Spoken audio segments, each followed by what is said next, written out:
말씀 우리 한 절 같이 읽도록 하겠습니다.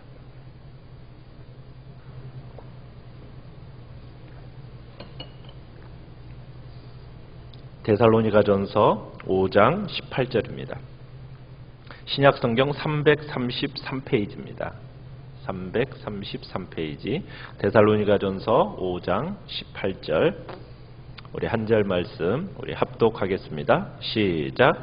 범사에 감사하라. 이것이 그리스도 예수 안에서 너희를 향하신 하나님의 뜻이니라. 아멘. 범사에 감사하라. 여러분, 범사, 감사, 이게 의미가 무엇입니까? 범사라는 의미 속에는 어떤 의미가 들어있습니까? 내가 어떤 형편에 처하든지 모든 일에 또 무슨 일이 일어나도 뭐 하겠다라는 겁니까? 감사하라. 하나님께서 명령하시는 거죠. 그러니까 한마디로 인생의 양지에서도 인생의 음지에서도 동일하게 감사하라는 겁니다. 그러니까 이 범사 속에는 긍정과 부정이 함께 들어있는 겁니다. 인간의 기쁨과 인간의 즐거움, 그뿐만 아니라 슬픔과 괴로움 속에 있다 할지라도 감사하라. 이 범사 속에는 인간의 온갖 희비가 다 들어있는 거죠. 그게 범사이지 않겠습니까? 그러니까 범사에 감사라는 것은 긍정과 부정을 초월해서 절대 긍정, 어떻게 보면 절대 긍정을 만들어내라는 이야기입니다. 이것은 영적인 차원에서 볼 때만 가능한 거죠. 우리가 하나님의 관점에서 하나님의 눈으로 우리가 볼 때만 그것이 가능한 겁니다. 그래서 주님이 우리의 평생에 살아가는 삶의 의무로서 주신 것이 바로 감사입니다. 범사에 감사하라. 평생 우리가 짊어지고 가야 할 의무이기도 한 겁니다. 어떤 사람들은 많은 사람들이 예수 그리스도를 믿으면은 모든 일이 잘 되고 형통할 거다고 착각을 합니다. 그러나 우리는 늘 감사할 수 있을 거라고 사람들은 그래 모든 것이 뭐 잘 될 거니까 여러분 그러나 그렇게 얘기하진 않죠. 여러분들이 예수 그리스도를 믿어왔고 여기까지 지금 지내왔지만 여러분들에게 있어서 항상 모든 것이 형통하게 만사형통으로 여기까지 오셨습니까? 여러분들이 이해하지도 못할 황당한 일들도 여러분들이 많이 경험하셨지 않습니까? 왜 이런 일이 나에게 일어났을까 하면서 의아해하기도 하셨고, 그러나 성경은 예수를 믿는다고 항상 좋은 일만 일어난다고 말하지는 않거든요. 오히려 고난과 역경이 도리어 더 많은 것 같습니다. 그런데 그런 때조차도 감사할 것을 오늘 말씀은 교훈하고 있는 겁니다. 이것이 하나님의 뜻이라는 거예요. 한 여집사님이 있었습니다. 이분이 장밋빛 꿈을 품고 결혼 생활을 시작했어요. 그런데 신혼 초부터 이 남편이 술에 취해가지고 고주망태가 되어서 들어오는 게 아닙니까? 그러면서 이제 결혼 생활이 엉망이 되어버렸습니다. 10년의 세월이 흘렀어요. 그래도 이 남편의 술버릇은 여전합니다. 그러니 이 집사님 홀로 가슴 아래를 하면서 신앙생활을 해야만 했습니다.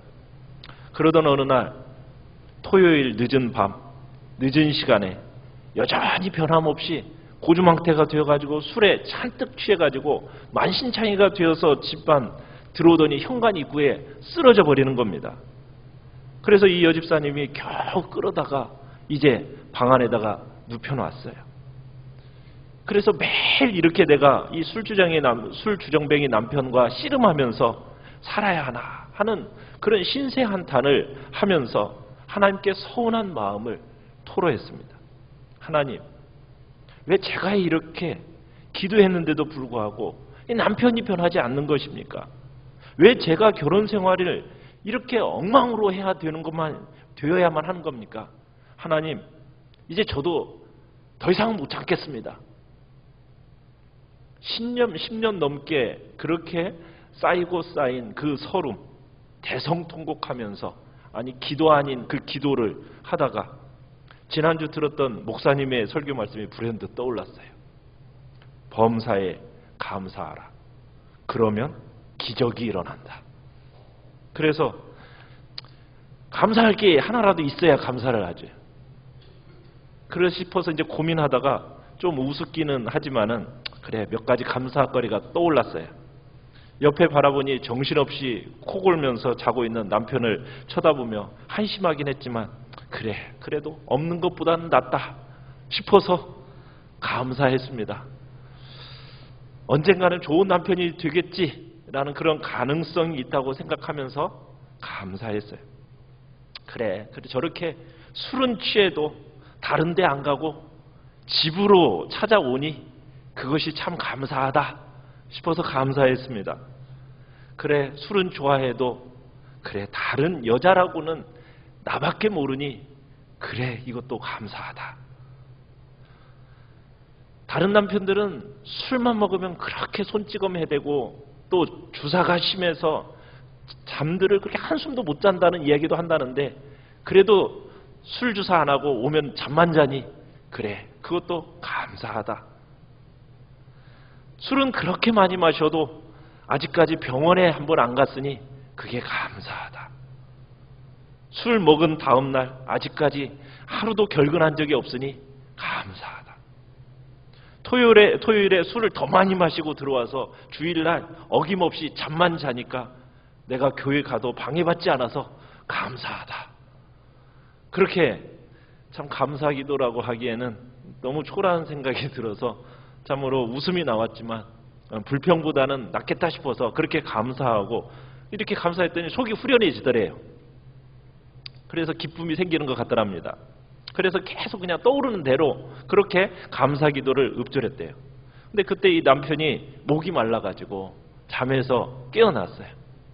그걸 보니까 아내가 웃으면서 뭔가 계속 먼저 중얼중얼거리고 있는 거예요. 그래서 남편이 놀라가지고 뭐 하는 거야?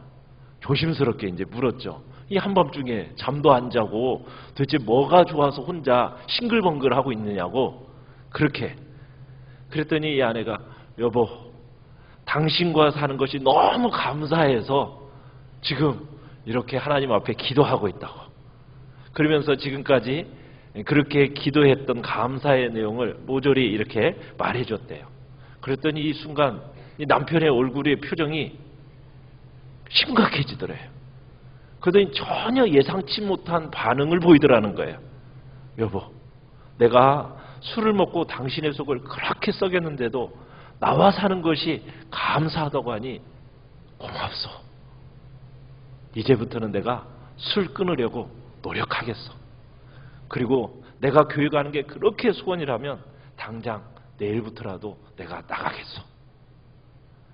10년 넘게 눈물 흘리면서 기도해도 그렇게 꿈쩍 안 했던 그 남편의 마음이 단 한 번의 감사의 기도로 움직이는 기적이 일어났다라는 거예요. 물론 여러분 여집사님의 이야기처럼 지금 당장 감사기도 하면은 나의 모든 골치 아픈 문제가 다 해결된다는 그 얘기는 아닙니다. 그러나 분명한 사실은 문제를 감사로 받아들이면은 하나님은 문제를 바꾸셔서 그 일을 해결해 주시는 도구로 사용하실 수 있는 분이 바로 하나님이시라는 겁니다. 우리는 이 사실을 믿어야 돼요. 설사 그 문제가 바꾸지는 않는다 할지라도 내 마음을 바꾸셔서 더 이상 그것이 문제가 되지 않도록 역사하시는 분이 하나님이십니다. 이어 집사님도 10년 동안 남편을 바꾸려고만 했지 자신을 바꾸려고 하지는 않았었거든요. 우리가요 살아가면서 이해가 안 되고 정말 설명할 수 없는 많은 일들, 어려운 일들 만나게 됩니다. 그러나 우리가 하나님 앞에 범사에 감사하는 그 습관을 가지고 인생을 살라고 하셔요. 그러면 결국 신앙의 안목으로 보면요, 모든 것들을 합력하여 선을 이루실 주님을 우리는 발견하게 됩니다. 우리가 그 주님을, 모든 것들을 알고 계시는 그 하나님께서 결국 모든 걸 합력하여 선을 이루실 하나님을 경험하게 되시는 거예요. 유대인 탈무드에 보면 존경받는 랍비 중에 한 사람이었던 아키바라는 사람이 있는데 그분의 이야기가 나옵니다. 어느 날 이 사람이 먼 길을 여행하게 되었어요. 이 사람이 이제 책을 보기 위해서 등을 들고 갔고요. 그 다음에 동트는 때를 알려줄 수탉 한 마리를 또 데리고 갔습니다. 그리고는 성경책인 토라를 이제 챙겨서 나귀에 올라탔어요. 여행 도중에 이제 저물었습니다. 그래서 한 마을에 들어가서 이제 집의 문을 두드리면서 하룻밤 좀 머물게 해달라고 청했어요. 그런데 집주인이 얘기하는 거예요. 아니 수탉 데리고 나귀 데리고 아니 그렇게 데리고 다니는 사람 우리 집에 머물 공간 없다고 하면서 아주 확절하게 그냥 이렇게 내쫓는 겁니다. 거절하는 거예요. 또 다른 집들도 찾아갔어요. 그런데 동일한 이유로 다 거절하는 거예요. 매정하게 모두 거절하는 겁니다. 그러나 이 아키바는 이렇게 생각했어요. 그래, 모든 것을 좋게 하시는 하나님이 더 유익하게 하실 거야. 이렇게 생각을 했어요. 그리고 오히려 감사하는 마음으로 그저 마을에서 나와서 근처 언덕에 올라가서 이제 천박치고 잠을 청했습니다. 근데 길에서 노숙하려고 하니까 잠이 오질 않아요. 그래서 그래, 토라 읽어야지 하고서는 등불을 딱 켰어요. 그랬는데 그냥 갑자기 바람이 심하게 부는 바람에 그 등잔이 꺼져버린 겁니다. 하나님이 더 유익하게 하실 거야 하면서 또 감사했어요. 다시 잠을 청했습니다. 누웠어요. 그랬더니 이번에는 아주 사나운 짐승이 울부짖는 소리에 나귀가 놀라가지고 멀리 도망쳐버렸어요. 이쯤 되면 불평이 나올 법도 하지 않습니까? 그런데 하나님이 더 유익하게 하실 거야 하고 감사했어요. 이 소란스러운 나귀 소리 때문에 수탉마저 놀라가지고 다 멀리 도망쳐버린 겁니다. 이제 남은 건 뭐밖에 없어요? 토라, 성경 하나밖에 없어요. 이 낯선 곳에서 등불도 켜지 못한 채 칠흑 같은 어두운 밤을 보내야 했어요. 나귀도 수탉도 다 사라지고 그 가운데서도 하나님이 더 유익하게 하실 거야. 그러나 보지, 유익하게 하시려나 보지 하고서는 하나님께 감사를 드렸어요. 아키바가 어렵게 그날 밤을 지내고서는 이튿날 아침이 되어서 밝아 이제 짐을 챙겨서 다시 마을로 내려갔어요. 그랬더니 마을에 도착해서 깜짝 놀랐어요. 왜냐하면 그날 밤에 도적대가 습격해가지고 마을을 쑥대밭으로 만들어 놓은 거예요. 모든 사람들은 다 죽고 그리고는 모든 물건들은 다 가지고 가버린 거예요. 끔찍한 일이 있었던 거죠. 만약 등불이 켜졌더라면, 나귀와 수탉이 울부짖었더라면 과연 그가 살아남을 수 있었을까요? 항상 어떤 상황 속에서도 감사하는 아키바를 하나님께서 지켜주셨던 거죠. 사랑하는 성도 여러분, 우리는요 내일 일을 알지 못한 채 인생길을 살아가요. 아니 한 치 앞도 우리는 모르지 않습니까? 그런 채 우리는 인생길을 걸어가잖아요. 더 솔직히 말하면 지금 일어나는 일도 그 뜻을 다 이해하지 못해요. 왜 그런 일이 일어났는지 온전히 이해하지 못하는 게 우리잖아요. 어떻게 보면 오랜 시간이 지나서야 그때 이 일이 일어난 게 이유가 있었구나 우리가 깨닫지 않습니까? 그리고 나서 그제서야 우리는 감사하는 경우들이 있어요.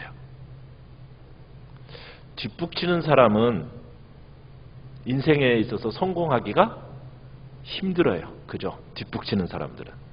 뭐든지 성공하려면 어떻게 해야 돼요? 뒷북치는 게 아니라 앞북을 쳐야 됩니다. 앞북을 쳐야 돼요. 그래야 그 사람이 지도자가 되는 거예요. 감사도 마찬가지입니다. 뒤늦게 하는 뒷북 감사는 효력이 약해요. 어떤 감사예요? 앞북 감사. 정말 하나님 앞에 앞북 감사를 드리면은 주님이 더욱 기뻐하시고 하나님께서 인생의 길을 활짝 열어주시는 겁니다. 어떻게 보면 범사의 감사가 앞북을 치는 감사예요. 무슨 일이 일어날 때마다 우리가 항상 앞북을 치면서 범사에 감사하는 그 습관을 들이는 것이 중요한 겁니다. 감사라는 것은 어떤 형통을 과시하는 액세서리가 아니에요. 감사라는 것은 어떤 인생의 고통과 상관없는 그 사치품도 아닙니다. 감사라는 것, 이 범사의 감사라는 것은 인생의 양지와 음지 모두에서 우리로 하여금 교만하지도 않게 하고 비굴하지도 않게 만드는 것이 감사입니다. 사랑하는 성도 여러분, 성공했을 때 감사하는 사람은 절대로 교만하지 않습니다. 실패했을 때 감사하는 사람은 절대로 좌절하는 법이 없습니다. 모든 일에 감사로 반응하면 그 감사가 하나님의 은혜의 통로가 되는 거예요. 은혜의 주님을 바라보시면서 우리가 감사의 삶을 주님 앞에 살아가기를 바랍니다. 여러분에게 그러면 하나님의 더욱 놀라운 은혜와 축복을 경험하게 하실 것입니다. 압북감사, 범사감사, 이걸 통해서 하나님의 마음을 고동치게 만드는 여러분들이 되시기를 간절히 축원합니다. 우리가 이 시간 그리 아니하실지라도